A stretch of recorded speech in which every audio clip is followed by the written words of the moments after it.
என் இனிய அன்பு உள்ளங்களே, உங்கள் அனைவருக்கும் என் அன்பான வணக்கம். மாவீரனின் விசித்திரப்பாவை நாவல் பகுதி 16.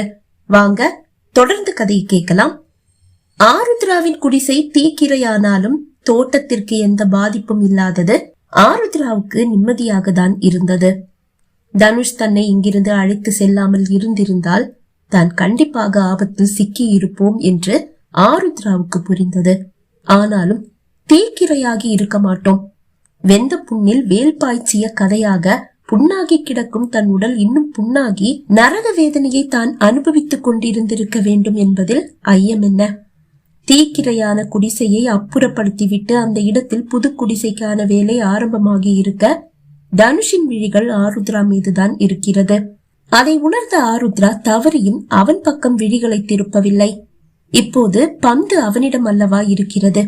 எப்படி வேண்டுமானாலும் அவன் அதை அடிக்க கூடும். அதை எப்படியும் தவிர்ப்பதுதானே தனக்கு நல்லது. தனுஷின் வருடல்களில் பாதங்களில் இருந்த காயங்கள் குணமாகி இருந்தாலும் மறுநாளே மீண்டும் காயங்கள் வந்துவிட்டன. அதை தனுஷ் பார்த்துவிடக் கூடாது என்று தழைய தழைய காவி சேலையை உடுத்தி இருக்கிறாள். அவன் வருடலில் குணமான கன்னமும் இப்போது காயமாகிதான் இருக்கிறது. என்ற அளவு முகத்தையும் அவள் மறைத்து வைத்திருந்தாலும் இடையிடையே சேலை விலகி அந்த காயத்தை அவனுக்கு காட்டிக் கொடுத்தது. அதை அவன் கூர்ந்து கவனிப்பதை அவள் பலமுறை கண்டாள். அப்போதெல்லாம் சேலையை இழுத்து முகத்தை நன்றாக மூடிக்கொண்டாள். ஆனால் இப்போது அவன் அவள் பாதத்தையும் கன்னத்தையும் பார்க்க துடிப்பதை அவள் உணரும் போது சாபம் தந்த மாமுனிவரின் சாப மோட்சத்தை நினைத்து அவள் மனம் பதறியது. முருகா, நான் எந்த ஆளுக்கும் சொந்தமாக கூடாது என்று மனதார முருகனை வேண்டுகிறாள். குடிசையின் பணி படுவேகமாக நடந்தேறுகிறது. தனுஷின் பார்வையிலிருந்து தன்னை மறைத்துக் கொள்ள படாத பாடுபட்ட ஆருத்ரா கடை திண்ணையில் அமர்ந்திருக்கும் தன் வீட்டாரின் அருகில் இருந்து மெதுவாக எழுந்து கோயிலை நோக்கி 2 அடி எடுத்து வைத்தாள். ஆருத்ரா, எங்கம்மா போற? பாசமாய் ஒரு தென்றல் வருடுவது போன்று அவளது அம்மாவின் குரல் அவளை தடுத்தது. அவள் திரும்பி அவரை பார்க்கவும் அந்த நேரம் வீசிய காற்றில் முகத்தை மறைத்திருந்த சேலை விலகிவிட பதற்றத்தோடு அவள் விழிகள் தனுஷை பார்த்தன. அவன் விழிகள் அவளையே தான் பார்த்து கொண்டிருக்கிறது. அவள் கன்னத்தில் மீண்டும் காயங்கள் உதயமாகி இருப்பதை கண்டவனின் விழிகளில் 1000 கேள்விகள். சட்டென்று முகத்தை சேலையால் மறைத்தவள் விழிகளை பறித்து அம்மா மீது நட்டாள். கோயிலுக்குமா? நீ 24 மணி நேரமும் கடவுளை தானமா நினைச்சிட்டு இருக்க? எங்க கூட இருக்கதானே உனக்கு நேரம் இல்ல? இன்னைக்கு ஒரு நாளாவது நீ எங்க கூட இருக்க கூடாதா? அதுக்கு கூடவா உனக்கு நேரம் இல்ல? அம்மா, நான் 24 மணி நேரமும் கடவுளை தான் நினைக்கிறேன். ஆனா நான் கோயிலுக்குள்ள போகாம வருஷங்கள் ஆயிடுச்சுமா. இப்ப இந்த ஊர் என்ன கொஞ்சமாவது நம்புது. இந்த நேரத்துல நான் கோயிலுக்குள்ள போனா யாரும் என்ன தடுக்க மாட்டாங்கன்ற நம்பிக்கையில நான் கோயிலுக்கு போறேன். உள்ள போய் முருகனை பாத்துட்டு வந்துடுறேன்மா அவள் கூற, சரிம்மா, நாங்களும் கோயிலுக்கு வரோம். குடிசையுடைய வேலை முடிகிற வரைக்கும் கோயில்லயே இருக்கலாம். உன் கூட இருந்த மாதிரியும் முருகனோட இருந்த மாதிரியும் இருக்கும். பாட்டிதான் கூறினார். அவள் ஒன்றும் பேசவில்லை. அனைவரும் எழுந்து அவளோடு கோயிலை நோக்கி நடக்க தனுஷ் மட்டும் இருந்த இடத்தை விட்டு அசையவில்லை. எழுந்து கொண்ட பாலு சந்திரன் இருவரும் தனுஷ் எழவில்லை என்று கண்டு அப்படியே அமர்ந்து விட்டனர். தனுஷ் தங்களோடு வரவில்லை என்று கண்ட பெரியப்பா, என்ன தனுஷ், நீ கோயிலுக்கு வரலையா என்று கேட்டார்.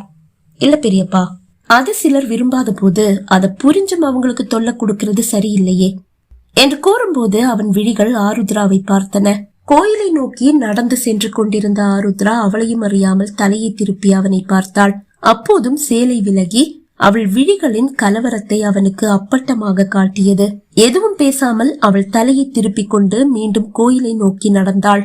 நீ கோயிலுக்குள்ள வர்றதை யாரு விரும்பல? பெரியப்பா கேட்க, விரும்பாதவங்க இருக்காங்க பெரியப்பா. அது சொல்லி அவங்க மனசையும் காயப்படுத்த நான் விரும்பல. நீங்க போயிட்டு வாங்க தனுஷ் கூற, சரிப்பா என்று கூறிய பெரியப்பா கோயிலுக்கு சென்றார்.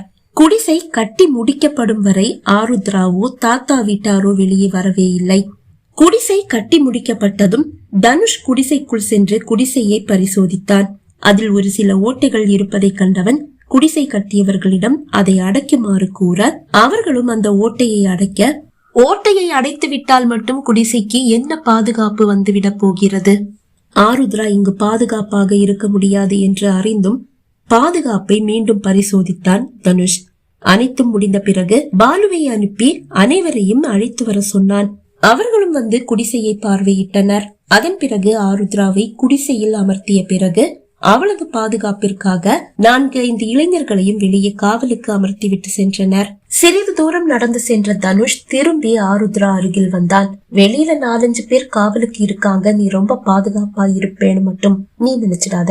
கண்டிப்பா உன்னை தேடி ஆபத்துகள் வரும், கவனமாயிரு என்று கூறிவிட்டு சென்றான். அவன் அப்படி கூறி சென்றாலும் தனக்கு இன்று இனி எந்த ஆபத்தும் வரப்போவதில்லை என்று ஆருத்ரா நினைத்தாள். இரவு உணவுக்காக 1-2 பழங்களை தோட்டத்தில் இருந்து பறித்து உண்டவள் பாயை விரித்து படுத்துக் கொண்டாள். ஆனால் வெகு நேரமாகியும் ஆருத்ராவுக்கு உறக்கம் வரவில்லை.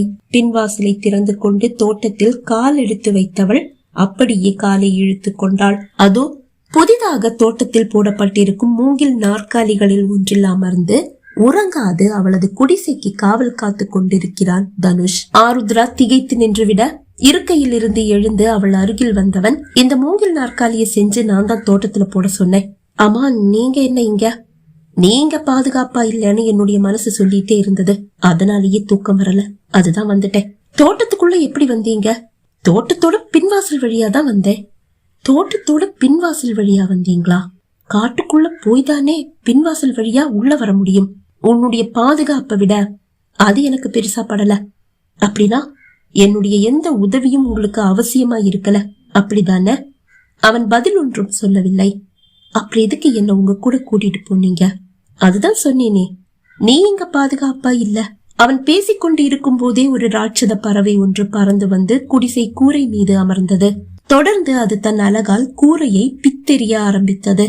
அதை கண்டு பயத்தில் உறைந்து போனாள் ஆருத்ரா. பாத்தியா, சரி வா, கொஞ்சம் தள்ளி நின்னு என்ன நடக்குதுன்னு வேடிக்கை பார்க்கலாம்.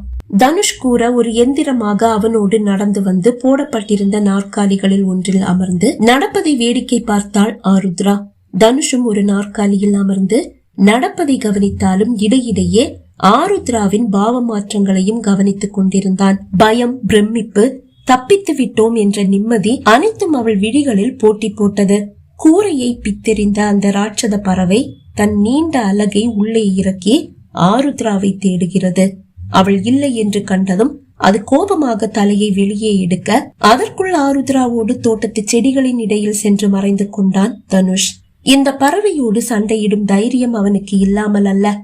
இரவு நேரம் அமைதியாக உறங்கும் கிராம மக்களை தேவையில்லாமல் எழுப்ப வேண்டாம் என்று நினைத்துதான் பதுங்கிக் கொண்டான். ஆருத்ரா இங்கு இல்லை, அவள் தப்பிவிட்டாள் என்று பறவை நினைத்ததோ என்னவோ, அது வந்த வழியாக திரும்பி பறந்து சென்றது. குடிசைக்கு வெளியே தாத்தா 5 பேரை காவலுக்கு போட்டுட்டு போயிருக்காரு. ஆனா உன் வீட்டுக்குள்ள ஒரு ஆண் காவல் இல்லனா உனக்கு இங்க எந்த பாதுகாப்பும் இல்ல. இத நீ எப்ப புரிஞ்சுக்க போற? தனுஷ் கூறியதை கேட்டு மெல்லிய அதிர்ச்சியோடு அவனை பார்த்த ஆருத்ரா அதன் பொருள் என்ன என்று அவனிடம் கேட்க தைரியப்படவில்லை. வீட்டுக்கு வா, பாதுகாப்பா நிம்மதியா அங்க படுத்து தூங்கு. வீட்டுக்கா? ஆமா, இந்த குடிசையில இப்ப கூரை இல்ல, இங்க நீ எப்படி நிம்மதியா பாதுகாப்பா தூங்க முடியும்? ஒரு நொடியில கூரையை சரி பண்ற சித்தி எதையும் நான் கத்து வச்சுக்கல. வா, வீட்டுக்கு போலாம், காலையில கூரையை சரி பண்ணிக்கலாம் என்று கூறி அவளை அழைத்து கொண்டு தாத்தா வீட்டிற்கு வந்தான் தனுஷ். எந்த எதிர்ப்பும் இல்லாமல் அவனோடு வீட்டிற்குள் வந்தவள் அவளது அறைக்குள் சென்று படுத்துக் கொண்டாள். தனுஷ் கூறியது போன்று ஏதோ ஒரு பாதுகாப்பு வேலிக்குள் தான் இருப்பது போல் அவள் உணர்ந்தாள். அந்த பாதுகாப்பு வேலி அது தனுஷ் என்று அவளுக்கு புரியாமல் இல்லை. அதை பற்றி யோசிக்க இப்போது அவளுக்கு நேரமும் இல்லை. அவள் நிம்மதியாக விழிமூடினாள். காலை ஆருத்ரா விழிகளை திறக்கும் போது அவளை சுற்றி வீட்டார் அனைவரும் அமர்ந்திருப்பதை கண்டு திகைத்து போய் துள்ளி எழுந்து அமர்ந்தவள் தன் அறை கதவை பார்த்தாள். அது திறந்திருக்கிறது. என்ன அப்படி பாக்குற? அவளது அம்மா தான் கேட்டார். நான் தூங்கும் போது கதவை பூட்டிட்டு தானே தூங்குனேன், இப்ப எப்படி திறந்திருக்கு? ஆமா, பொல்லாத பூட்டு, அத நாங்க நினைச்சா திறக்க முடியாதா? அவள் பெரியப்பா மகன் தான் கேட்டான்.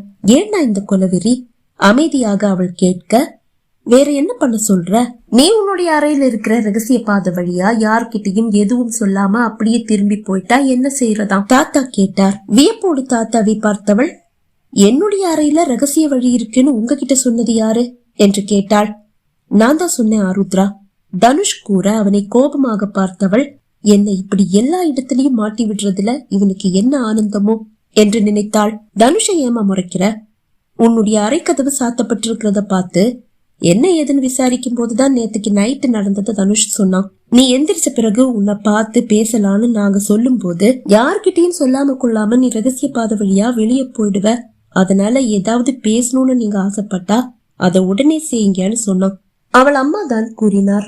தன் விழிகளை இழுத்து அம்மா பக்கம் திருப்பியவள், கதவை எனக்கு தெரியாம திறந்து உள்ள வர்ற அளவு அப்படி எதை பத்தி என்கிட்ட பேச போறீங்கம்மா என்று கேட்டாள். வேற எதை பத்திமா பேச போறோம்? நீ நிரந்தரமா எங்க கூட இருக்க நாங்க என்ன செய்யணும்னு எப்பவும் உன்கிட்ட கேட்போம். நீ என்னைக்குமே அதுக்கு பதில் சொன்னதில்ல. இப்பவும் அதை பத்தி தான் உன்கிட்ட பேச போறோம். அவள் அம்மா கூற அவள் பதில் ஒன்றும் பேசவில்லை. பகுதி 16 நிறைவடைந்தது. பகுதி 17 உங்களை சந்திக்கும் வரை விடை பெறுகிறேன். நன்றி, வணக்கம்.